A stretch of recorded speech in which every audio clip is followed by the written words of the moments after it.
ఈ 5 ఏళ్ళు నేను ఒకటే మీ అందరికీ కూడా చెప్తా ఉన్నా, ఈ 5 ఏళ్ళు నేను కష్టాలు ఉండవు అని చెప్పను, కష్టాలు ఉంటాయి. మనం విపరీతంగా వాళ్ళు హెరాస్మెంట్ కూడా చేస్తారు, అది కూడా నేను చెప్తా ఉన్నా, ఉంటాయి, కాదని నేను అనడంలా. ఇన్ఫ్యాక్ట్ నా పరిస్థితి మీ అందరికీ కూడా తెలిసే ఉంటుంది. 16 నెలలు నన్ను జైల్లో కూడా పెట్టాను.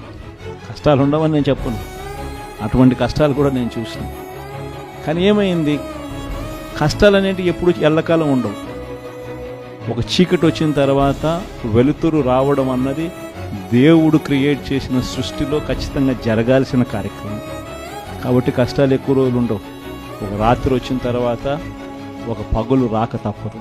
ఎన్ని కష్టాలు వచ్చినా మళ్ళీ 5 ఏళ్ళకి 2029లో మళ్ళీ మనమే వస్తాం.